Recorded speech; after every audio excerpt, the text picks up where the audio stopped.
और जब तक गुस्सा नहीं आएगा तब तक हम लोग जो है कुछ करते नहीं। सत्ता आएगी जाएगी इसकी हमको परवाह नहीं है। ये तो आता जाता रहता है, लोग कुर्सी पे बदलते रहते हैं। बिहार में तो सबसे ज्यादा लोग बदलता है।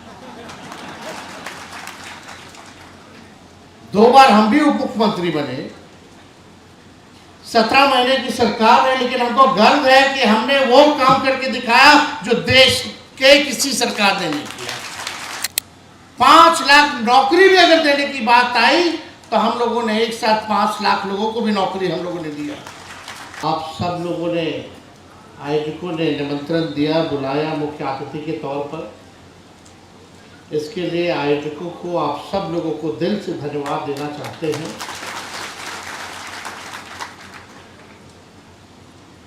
काफ़ी अच्छी पहल और काफ़ी अच्छी शुरुआत जो है हो रहा है। हम लोग उम्मीद करते थे कि भारत का जो चौथा खंभा जो मीडिया है वो कम से कम इन मुद्दों पे चर्चा करे, लेकिन दुर्भाग्य है कि सब हाईजैक हो रखा है। अब जिम्मेवारी हम ही लोग पर है। आप जो पढ़े लिखे लोग हैं, शोषित वर्ग, समाज, back bencher of the society, अंतिम पैदान पे खड़ा जो समाज है, आज जो लोग यहाँ उपस्थित हैं, हमको सूचित किया गया कि भाई सब पढ़े लिखे ग्रेजुएट, सब लोग, प्रोफेसर से लेके सब लोग यहाँ उपस्थित रहेंगे। तो आज हमको लगता है कि आपकी जो लड़ाई है वो आपको ही लड़ना पड़ेगा, कोई और बाहर से आके लड़ने वाला नहीं है। और अब अपने कंधों पर ही हम लोगों को ये जिम्मेदारी लेने की ज़रूरत है।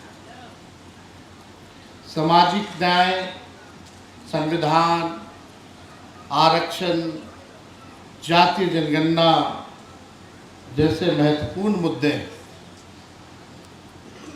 और खास तौर पे बिहार राज्य, जिस राज्य के हम और आप लोग हैं, देश का सबसे गरीब राज्य, और इस गरीब राज्य में सबसे गरीब कौन है?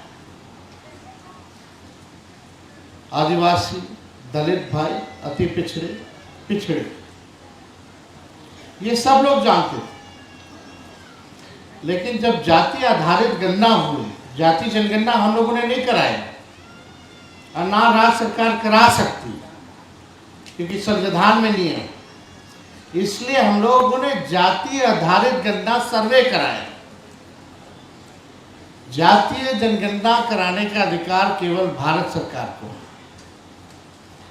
लेकिन जब हम लोगों ने जाति आधारित गणना भी कराया तो मोदी जी के, भारत सरकार के जो सबसे बड़े वकील सॉलिटेयर जज मेहता जी को खड़ा कर दिया गया कि ये बिहार के जो आंकड़े हैं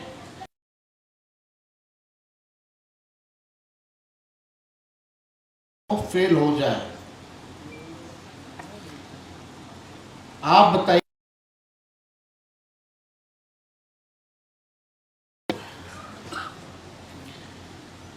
जो हमारे प्रधानमंत्री मोदी जी कहते थे कर रहा है, लोग जातीय विद्वेष पैदा कर रहा है। आज उन्होंने कैबिनेट में मीटिंग में निर्णय लिया कुछ दिन पहले कि भारत सरकार जातीय जनगणना कराएगी। प्रधानमंत्री जी को बताना चाहिए कि क्या अब आप जात को लड़ा रहे हो, विद्वेष पैदा कर रहे हो? इससे नुकसान किसी को नहीं बल्कि फायदा। साइंटिफिक डेटा होना तो सबसे ज्यादा महत्वपूर्ण है। रियलिटी पता चलता है, सच्चाई पता चलती है। अगर नाला साफ करने वाला है तो कौन जाति का है, ठेला धोने वाला है तो कौन जाति का है, भूमिहीन है तो कौन जाति का है, एक कमरे में परिवार अगर रहता है तो वो कौन जाति के लोग हैं, ये तो पता चलना चाहिए। जब तक आपको ये जानकारी नहीं होगी, सरकार कितनों अरबों खरबों का बजट बनाता चला जाए, अनाउंस करता रहे, लेकिन उस बजट को और योजनाओं को हम उन लोगों तक नहीं पहुंचाएंगे जिसको समाज में सबसे अधिक जरूरत है, तो ये हमारा बजट का क्या मतलब है? तो देखिए, सब वक्ताओं ने अपनी बात को यहां रखा है और हमको नहीं लगता कि कोई भी बात जो है छूटा होगा, लेकिन सब लोगों के बीच आने का, अपनी बात को रखने का, सब लोग इतिहास जानते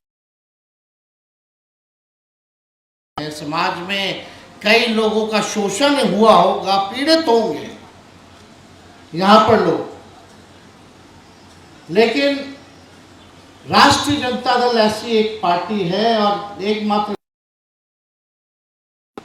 कि कभी भी अपने विचारधारा से समझौता नहीं किया। चाहे सामाजिक न्याय की बात हो, धर्मनिरपेक्षता की बात हो, संविधान की लड़ाई हो, भाईचारा के बचाने की बात हो, आरक्षण को बढ़ाने की बात हो, जाति जनगणना कराने की बात हो, या कोई उल्टा सीधा बिल इन लोग ले आता है केंद्र।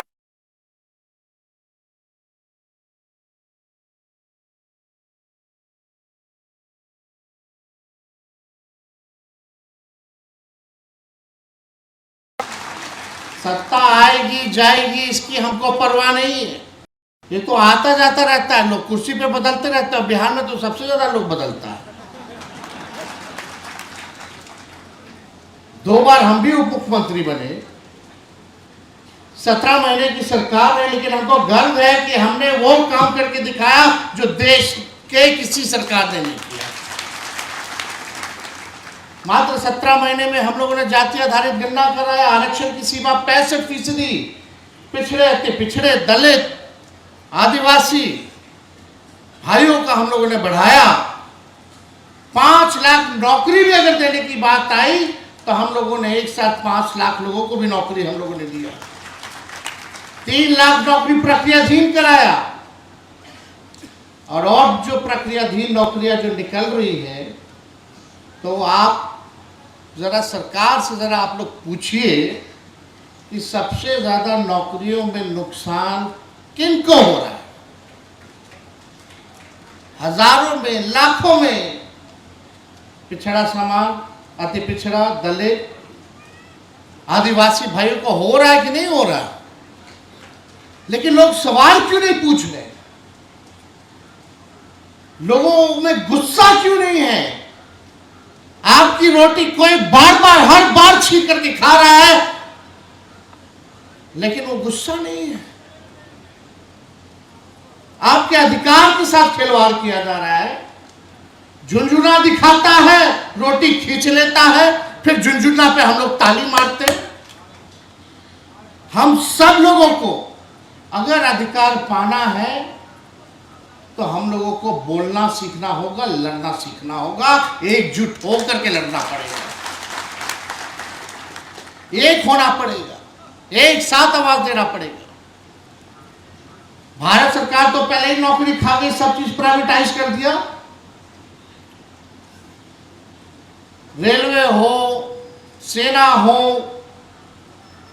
जहां भी जितना भी आपका सरकारी संस्थाओं में जहां भी नौकरियां मिलती थी, आज धीरे धीरे करके जो है प्राइवेटाइज कर दिया गया, यानी आरक्षण को जो है ऐसे ही खत्म कर दिया गया। फिर भी लोगों के मन में गुस्सा नहीं। अगर हम आरक्षण की बात करते हैं तो 90% लोगों की बात करते हैं जो शोषित वर्ग के लोग हैं। और आज हम सब लोगों को मंथन चिंतन करने की जरूरत है कि जाति आधारित गणना के बाद भी बजट उसके रूप में क्यों नहीं बन रहा है। क्या हमारे मुख्यमंत्री जी कूड़ेदान में फेंक दिए वो रिपोर्ट? भाजपा के 2 उप मुख्यमंत्री क्या कर रहे हैं? सरकार में बैठे हुए अधिकारी क्या कर रहे हैं? आंकड़े तो आ गए, लेकिन आंकड़ों पे अगर आप काम नहीं कीजिएगा तो कैसे चलेगा? सरकार ढिंढोरा पीटती है कि कितना का बजट किया, 3,17,000 करोड़ का। बोलती है कि इससे ज्यादा बड़ा बजट आज तक बिहार में नहीं हुआ। और बजट में है क्या? क्या है आपके लिए? किसके लिए है वो? भूमिहीन के लिए क्या कर रहे हैं आप? गरीबी को मिटाने के लिए क्या कर रहे हैं आप? कौन सी ऐसी योजना है जिससे किसानों का भला हो, मजदूरों का भला हो? मेरा अर्थ यह है कहने का कि उन लोगों को आर्थिक न्याय कब मिलेगी? ये सवाल सबसे बड़ा जो है खड़ा होता है, और हम सब लोगों को इस पे बात करनी चाहिए, सवाल करना चाहिए। और जब तक गुस्सा नहीं आएगा तब तक हम लोग जो है कुछ करते नहीं। इसलिए हम सब लोगों को इस बात को उठाना पड़ेगा। आंकड़े देख रहे थे, आंकड़े अगर आप देखें जाति आधारित गणना के, अब पता नहीं कितना लोग पढ़ा होगा, जाना होगा, नहीं पता। हम लोग भी कई बार जो है असेंबली में इस बात को आया बोला है, लेकिन केवल इस कान से सुन के इस कान से निकाल दीजिएगा। आगे अपने समाजों में अगर आप लोग इस बात को नहीं फैलाइएगा तब तक आप लोगों को न्याय मिलने वाला नहीं। अब अनुसूचित जातियों की आबादी 20.3% है, 21.3%। दलितों की सरकारी और पेशेवर क्षेत्रों में भागीदारी केवल 1.13%। एससी समाज के डॉक्टर कितने हैं? कुल भागीदारी कितनी है? 0.015%। इंजीनियर्स कितने हैं? 0.1%, यानी 1% भी नहीं है। आप कल्पना कीजिए, बिहार की 14% आबादी झोपड़ियों में, खपरेल में लोग जो है ये रहते हैं। अत्यंत पिछड़े वर्ग की कुल आबादी सरकारी नौकरी में केवल 0.98% भी नहीं है। आज देखिए, आज भी बिहार में कॉलेजों में शिक्षा प्राप्त करने वाले लोगों की जनसंख्या जो है सिर्फ 6.5%, जबकि पिछड़े वर्ग में सिर्फ 7.1%, अति पिछड़ा वर्ग में 4.4%, एससी में 3.1% और अग्रणी जातियों में कॉलेज शिक्षा में 14.5% है, जो कि उन्हें अन्य समूहों से बेहतर सामाजिक आर्थिक सुरक्षा प्रदान करता है।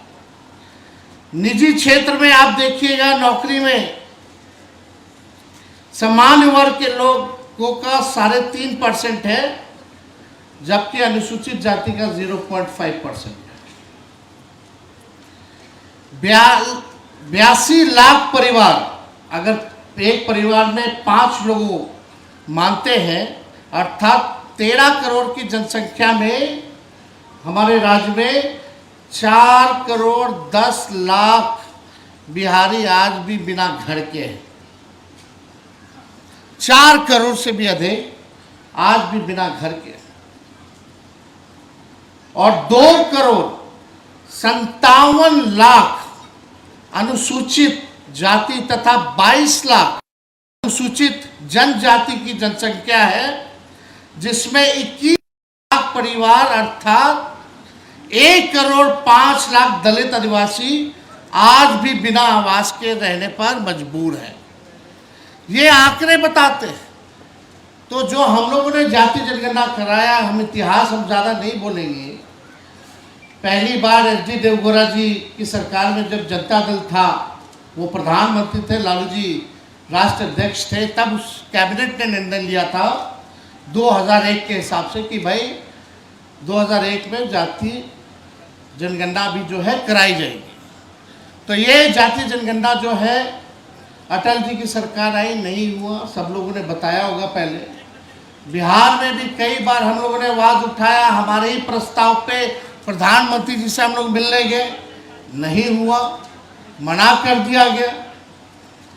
लेकिन हम लोगों ने ये दूसरा प्रस्ताव था कि अपने बलबूते पे बिहार सरकार जो है करेगी, और हम लोग सरकार में आए और हम लोगों ने इस काम को भी जो है किया। तो आप सब लोगों से यही निवेदन है, आयोजकों से भी निवेदन है कि इस काम को जो है आप जिलों में भी ले जाएं, ऐसी चर्चा, ऐसी बैठक आप कराएं, और हो सके तो प्रखंडों में भी जो है इस काम को कराने की आवश्यकता है।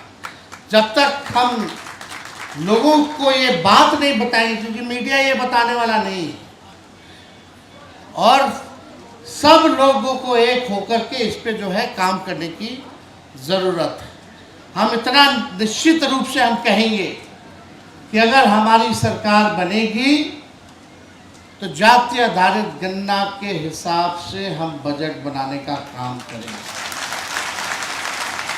ताकि इसका फायदा सबको, गरीबी, बेरोजगारी, महंगाई, पलायन जैसे मुद्दों पर जो है हम लोग इस बार काम कर लेंगे। लेकिन इसके लिए आप सब लोगों का सहयोग और आप सब लोगों का आशीर्वाद की ज़रूरत है। तो हम ज़्यादा समय ना लेते हुए, हमको एक ही आना था, लेकिन मेरा कलकत्ता से प्लेन 1 घंटे डिले हो गया, इस वजह से हम पहुंच नहीं पाए, और आप लोग काफ़ी देर से यहाँ इंतज़ार कर रहे हैं। इसके लिए आप सब लोगों को दिल से धन्यवाद देते हैं, और आयोजकों को भी दिल से धन्यवाद देने का काम करते हैं।